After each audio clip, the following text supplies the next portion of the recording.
viewers, welcome back to my channel. Thank you so much for coming back. I'm so sorry that I haven't uploaded at all this week. It's something called sadness. So I didn't record anything because I was trying to take care of my own mental health and physical health. But today we'll be talking about the things that we should value in a relationship or a friendship or whatever ship.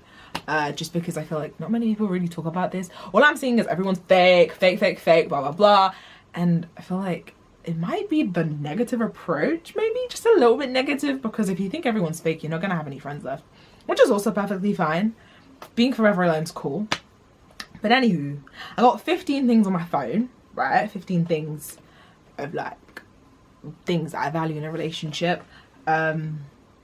Yeah, so let's just talk about it. So the first thing is trust. Obviously you have to trust someone if you're in a relationship or friendship with them. Trust them with not everything, but like at least like surface things. So for instance, maybe trust them with the fact that your favorite color is pink, or maybe trust them with the fact that maybe you're autistic, or trust them with the like little things like that.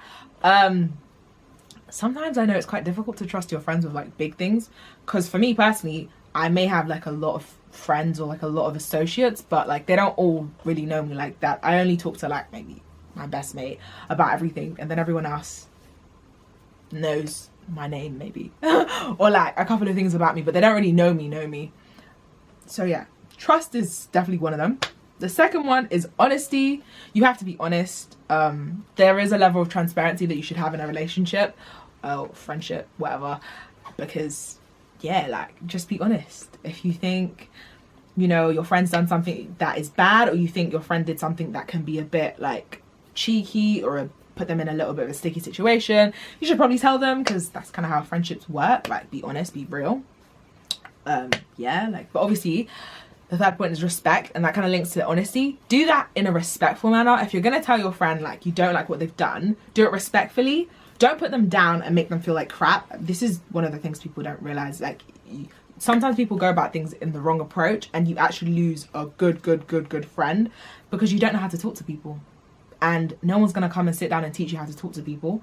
You should really know how, especially because like most of my friends are like what, 20, 21, 22, ranging all the way up to 27. So it's like, you're grown, maybe act grown. The fourth point would be communication. You should be able to communicate. This is a bit of a funny one, because like I say, communicate how you feel, and then when I'm feeling bad, I don't really communicate it. Mainly because this links to the first point, trust. I don't trust everyone enough to communicate that I'm feeling upset, or communicate that I'm feeling low, etc. So I don't tell everyone, but at least I tell at least one person that, okay, hey, I'm not feeling my best, just so that they're wary of me, or like just aware of like what I'm doing and when I'm doing it, kind of thing. It's good to just be able to communicate how you're feeling, and like if you can't communicate, then the friendship's really not that great, or the relationship's not that great either. Like, and I've really realized that like sometimes I feel some type of way about things, but I can't communicate it to people, and that's how I know like it's just not gonna work for the long run, because if I can't tell you how I feel, then what's the point? 5, loyalty. Now this is a very interesting one, because people assume loyalty is just having the enemies that your friends have, which is BS. Let me just tell you that right now, that is BS. I don't care how many enemies you have, your enemies are your enemies. I don't want to have any enemies. That's just way too much, and it's too complicated. Especially people like me, like I like to be friendly with everybody, so I don't really like having problems with people, like especially unprovoked. I think it's more of, yeah, this is what I think about loyalty. It's more of like when, you know, maybe say for instance someone's bullying you, or like they're being really horrible to you. The loyalty is your friend's not going to be like buddies with them, or like chilling with them, or hanging out with them the next day. That's what I deem as loyalty. I don't think loyalty is like, oh yeah, because my friend doesn't like this person, I'm gonna cut them off, I'm gonna cut this person off, I'm gonna cut this person off. Because why do I have to cut off so many people for you? Especially when they are not gonna do the same thing for you. That never happens. They'll tell you they don't like someone, and you're like, you know what, I'm just not gonna talk to them anymore, I'm not gonna mess around with them. But then when it comes to you, well, they're still friends with everyone that like is quite toxic in your life, or quite mean. So obviously with loyalty, like you just gotta be careful with that one.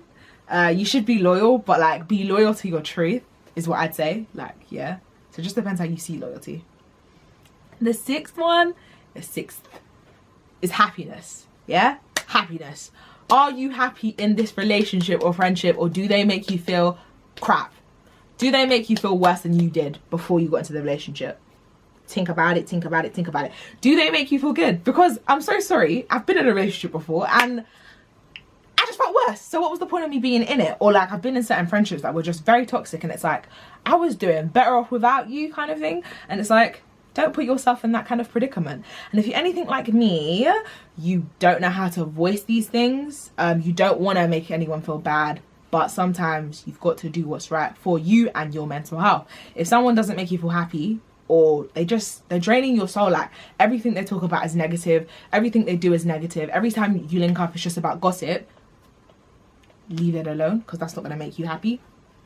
7, compromise. This is one of the biggest things I'd say, because like, you need compromise in a relationship, you need compromise in a friendship.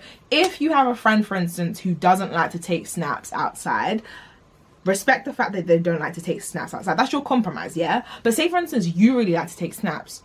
The compromise might be not taking a snap of that person, but taking a snap of your environment. I know that's like a really silly example, but it's a medium. Like, you both get something out of it, kind of thing, so that you both gain stuff. It's not just one-sided. And I think a lot of the friendships that I've made in my life, like I always compromise. I always break my back for people, and I feel like it's not always reciprocated. And I think as soon as I turned 21, yeah, I just had this whole epiphany. I was like, hang on a second, I don't have to deal with this anymore. Like, it doesn't matter how long I've known someone for, it doesn't matter how much time we've spent together, that's got to go. As soon as I feel any type of way, or if I feel like you can't compromise or anything, or if, you know, like, what's the point? Little things like, I don't want to go to a motive, but you want to go to a motive. You don't compromise, so I have to go to the motive with you. Little things like that, because I feel bad. That kind of stuff. Okay, one of my most important ones is safety. Safety, and security. That's point number 8. Yeah, point number 8. That is the most important one for me personally, as a person. Obviously, these points will be different for everyone. Some people will think that trust is the most important one, but for me, safety and security is the most important. Because when I'm alone and by myself, will you ensure my safety? Will you ensure my security? But forget being alone and by myself, because normally if I'm alone and by myself, I'm probably at home with my family. So that's fine. They ensure my safety and my security. But when I'm outside with you, do you ensure my safety and security, or do you leave me by myself? Do you ensure that I'm good, or do you like just hang around with other people? You got to think about those kind of things. Like, are people looking after you? Obviously you're not a kid, but at the same time, they have to look out for you. If I go out with someone and I can see that they don't feel good anymore, or I can see that they don't want to be there, I'm booking a cab and we're going home. And we're going home together, because safety and security, like, for God's sake. We've heard all these scandals that happen, like in Ubers and all these Olas or whatnot. And, you know, tragic things happen in cabs sometimes. So, like, it's good to go in numbers of 2 or go in a group, especially if a friend's a bit tipsy. I want to bang on a little bit more about safety and security, but in regards to mental health. If you're not feeling good, like mentally, so maybe feeling a little bit low, feeling a bit anxious, feeling a bit panicky, or feeling like you just are upset, do they have your back? Are they there for you? Can they take you out that situation? Can they make you feel better? Are they securing your mental health?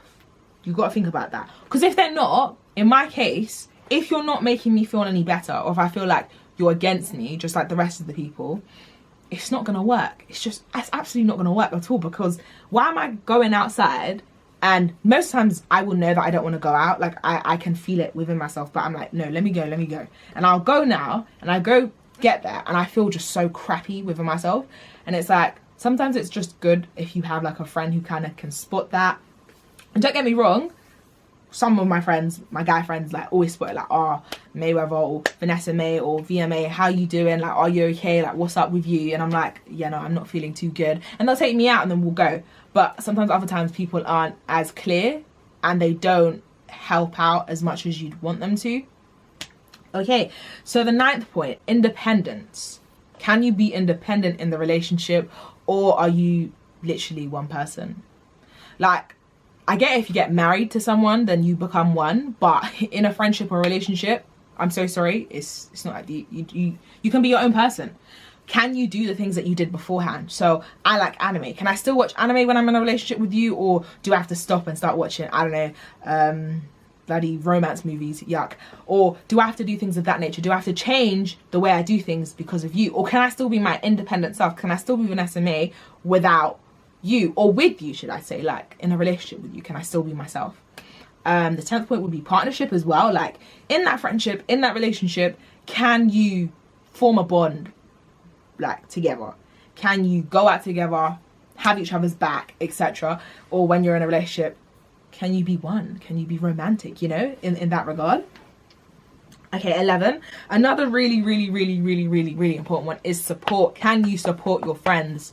I'm not just talking about screenshotting their clothing line and just posting it up. I'm talking about buying their clothes, buying their makeup lines, getting your hair installed by them, watching their YouTube videos, going ham. Can you support your friends? Do you support your friends? If your friend's a graphic designer and they make posters, and you need a poster, can you then, you know, put money and invest into them? Like, what kind of friend are you in that regard? 12th point would be kindness. Are you kind to your friend? Are you kind to your lover? Because some people are just horrible. You're horrid. Okay? You're horrid. Like horrid Henry. Like, you're just terrible. You want to be more like perfect Peter. Okay, not perfect, but just a bit more like him. You want to be kind. You don't want to make your friend or lover or whoever feel like they can't come to you because you're a meanie. What is that? Look, that's so childish. Like, how can you be so mean and so bully-like that they can't even come to you? Like, it's good to have banter. It's good to be able to like have that back and forth cussing or whatnot. But if you cannot be kind and you can't be loving, then what's the point of the relationship or the friendship? Like, there's no point, and it should just end, really. 13, understanding. Oof, this is a good one. Are they understanding? Do they get you? Do they get why you do things? Do they get how you act when you're upset? Do they get how you act when you're happy? Like, for instance, with me, if I'm upset, I just disappear. Literally just disappear. If something makes me feel some type of way, or if someone did me wrong, I'm gonna disappear. And do you get that? Or are you just gonna pop up on me or like call me all the time? Like, do you get me? Do you understand how I act? Or sometimes if I'm anxious, I don't eat. Do you get that? Like, do you understand me as a person just the way I understand you as a person, kind of thing? You've got to really decipher those things and really understand it. The 14th point is the maintenance of the relationship. Low maintenance. I put that in quotes. It should be low maintenance. I should not have to do so much for a friendship or a relationship. Why am I straining my health, mental, physical, spiritual, financial health when it comes to you? What kind of drainage are you? Why are you draining me so much that I can't feel free to fly like a bird that I am? It doesn't make any sense. Like, what? You know when sometimes people are like, oh, I haven't seen you in a while, but every time we see each other, like, we just click again. That's what you call a low maintenance relationship. I don't have to talk to you all the time for us to be good. Like, we're still good. I don't have to message you all the time for us to be good, but we're still good. Like I've got a couple of girls who I absolutely adore, and I've known them for years and years and years, from sixth form, primary school, secondary school, whatever. And I don't have to always talk to them for them to know that we're good. Like, they know that we're fine and it's good. If I need them, I'll call them. If they need me, they'll call me. And that's just how a relationship should be. But I've been in so many relationships recently where it's just like, I've got to put so much in it. I have to do the role of a therapist, a counselor, everything. I've got to be everything and more, because without that, they're not going to like me as much. And the final point is non-judgmental. Is your friend judgmental? Is your partner judgmental? Why are you making me feel uncomfortable to be myself? You're supposed to be my friend. You're supposed to be my lover. You're supposed to be my whatever. But you're making me feel uncomfortable in my own skin. And you know what happens to me all the time? And I'm very, very, very, very sensitive. Like, little things like, oh, I don't like this and I don't like that. And if you keep saying things like that, I will feel very, very, very, very uncomfortable. And I won't even want to leave my house, because you've made me uncomfortable. You've made me feel two ways about how I look, or two ways about my outfit, or just made me feel like crap, really. Yeah. And it's just a bit crappy. And obviously not everyone's sensitive. Some people can just like go over it. They're like, yeah, I'm fine. But people like me, if you tell me you don't like my top, yeah, and you keep saying you don't like my top, I'm going to take off that top and I'm going to wear something else. And it's different if you're like, oh, Vanessa, maybe you look better in this. Or like, oh, this complements your skin. But if it's like, what are you wearing? Like, what's that? Like, we're going to this place. It's a party kind of vibe, like that kind of thing. Like very judgmental, very like, the tone that you speak is very authoritative and very like horrible. And that's just got to go. Like literally, that has got to go. If that person is very judgy, like every time you go somewhere, they're judging this person, judging that person, judging everything, then it's just got to go. If they hate everyone, it's got to go. If they're judging everyone, it has got to go. I'm so sorry. Because it takes effort, you know, to remember those people, all of those people that they dislike, or all of the people they don't get along with. It takes way too much effort. But yeah, this is literally the 15 ways, like 15 values in a relationship. And like, I'd say if you don't see like more than like if they don't have at least 5 of these values, then cut them off. You don't actually need that in your life. How can, and these are really basic, if I'm honest with you. Like, this is just something that you should have anyways. But if they don't have it, you've got to cut them off and go and do your own thing. Yeah, and if they have less than 5 of these values, then what is the point? What is actually the point? And this is what I'm doing this 2020. Like, I'll look at my list and I'll be like, do you fit this? Are you fitting these points? Have you met the quota? Are you being a good friend? Are you being supportive? If you're not, then I'm so sorry. It was lovely while it lasted, but we're just gonna have to call it quits, really. And there's nothing wrong with calling it quits. My mom always tells me that like every friendship and every relationship has like a blessing or a lesson or whatever. And sometimes you just have to learn that some people are just horrid, like Horrid Henry. So yeah, have a great day, guys, and I'm gonna be more consistent. Bye.